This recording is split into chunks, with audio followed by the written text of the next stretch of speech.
Eu quero falar de um assunto agora que eu tenho interesse pessoal nisso. Como vocês sabem, eu sou um exilado político, tive que sair do Brasil para não ser preso pela ditadura, que hoje mandou prender 208 pessoas.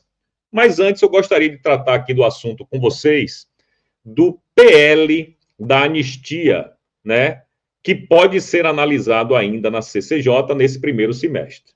A Revista Oeste diz o seguinte: o projeto de lei 2858, de 2022, prevê a anistia aos presos pelos atos de vandalismo que ocorreram em Brasília em 8 de janeiro de 2023.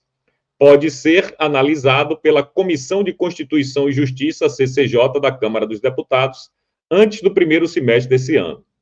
Abre aspas.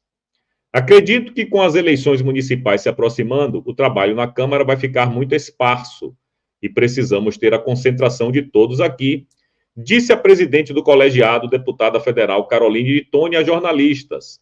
Vamos ter o recesso, abre aspas, vamos ter o recesso, talvez até antes do recesso, acredito que seja momento oportuno para estarmos pautando a CCJ, na CCJ, esse assunto. Apesar disso, a parlamentar disse não ter conversado com o presidente da Casa, Arthur Lira, sobre uma possível análise do PL da anistia no plenário. Segundo interlocutores, a proposta não deve ter tanta celeridade ao sair da CCJ, como antecipou a Oeste. De Toni anunciou há pouco o nome do deputado federal Rodrigo Valadares, do União Brasil, do Sergipe, como relator do texto. Bom,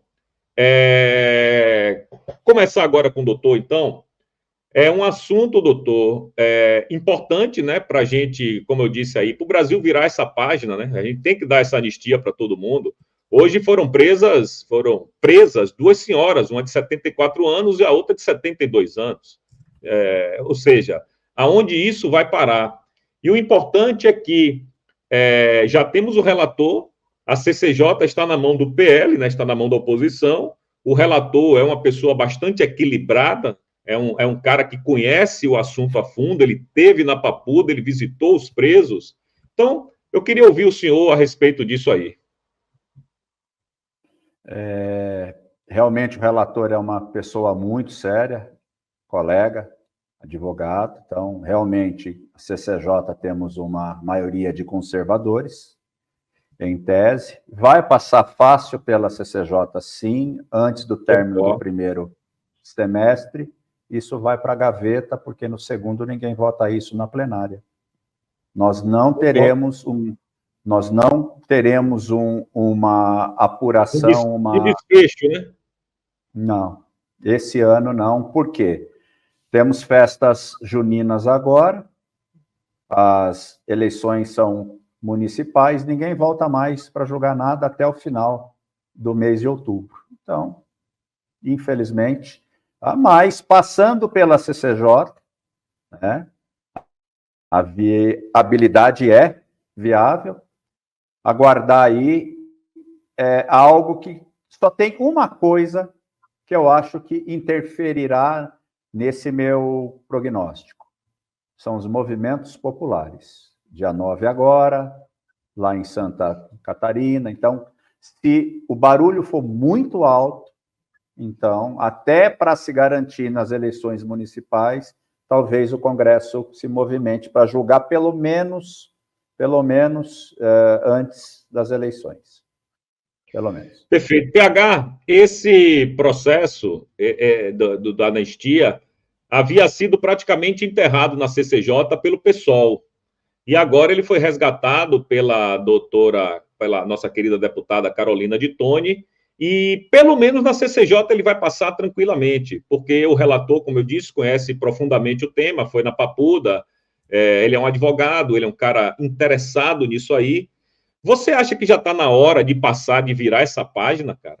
Mas quando a gente acha que vai virar essa página, veja bem, a pergunta que eu quero te fazer é a seguinte, já juntando com o tema seguinte, que é a prisão aí, né, o mandado de prisão de 208 pessoas.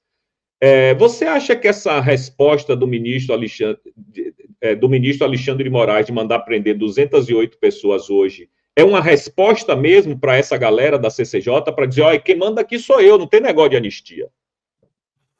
Olha, meu caro, é difícil a gente fazer a presunção da intenção, Sim, mas, né, é uma situação assim, novamente, é a teoria da mera coincidência, né? É muita coincidência para ser coincidência. Mas a gente não tem como julgar a intenção. E aí que está o problema. Justamente nisso que eu acabei de falar. O doutor Marcos aqui, ele vai saber explicar isso muito melhor do que eu. Você não pode criminalizar uma pessoa pela intenção dela, né? Ou seja, eu posso julgar uma pessoa que em algum momento ela tentou assassinar alguém, mas eu não posso prender uma pessoa, julgar uma pessoa, porque ela teve no íntimo dela, em algum momento, a vontade de cometer um crime. Senão a gente entra no Minority Report, né? Que é aquele filme do começo dos anos 2000, com o já Tom Cruise, entramos, né, James Bond. amigão? Já entramos, né? Pois é, e o que que acontece? Qual que é o grande problema? A gente precisa separar aqui, né, os alhos dos bugalhos. Por quê? Nós temos uma situação no Brasil onde teve pessoas que cometeu o crime no dia 8 de janeiro. Temos que ser Sim. sinceros, teve De, pessoas que de cometeu o crime. vandalismo, sim. Sim, Mas de sim. abolição do Estado Democrático de Não, Direito, não, né, irmão? de maneira nenhuma. De maneira nenhuma. Foi um crime de vandalismo. E é correto que essas pessoas sejam julgadas pelos seus crimes? Sim, mas da mesma forma que seria correto que o MST, o MTST, os grupos ligados ao PCdoB e ao PSOL nas universidades que vivem depredando, fazendo tráfico de drogas dentro das universidades, entre outras coisas do tipo. Então, assim, o que nós vemos é uma situação que é a seguinte: aos amigos as benesses, aos inimigos a força da lei.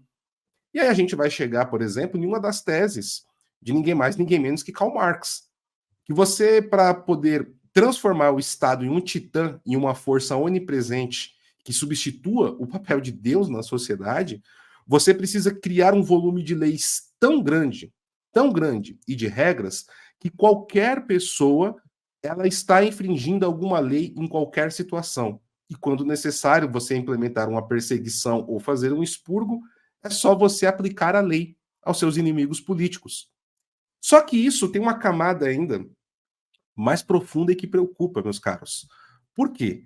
Porque muitas pessoas, como vocês estão carecas de saber, não estão tendo um processo jurídico devido. O Estado de Direito no Brasil não está sendo seguido. E isso em nome da defesa da democracia. Ou seja, em nome da democracia, eu implantarei uma ditadura? E tem uma coisa que é pior, porque as pessoas confundem, até mesmo hoje o atual presidente acredita que democracia é eleição. E democracia não é eleição. Democracia não tem nada a ver com eleição. Perfeito. Democracia é a distribuição do poder do Estado em grupos. Ou seja, você tem no Brasil 3 grupos: o judiciário, o executivo e o legislativo. Esses outros poderes estão exercendo a sua função devidamente? Não estão. E para finalizar, mesmo aqueles que cometeram crimes de vandalismo e deveriam ser julgados e culpados por isso, a pena deles é completamente desproporcional ao crime cometido.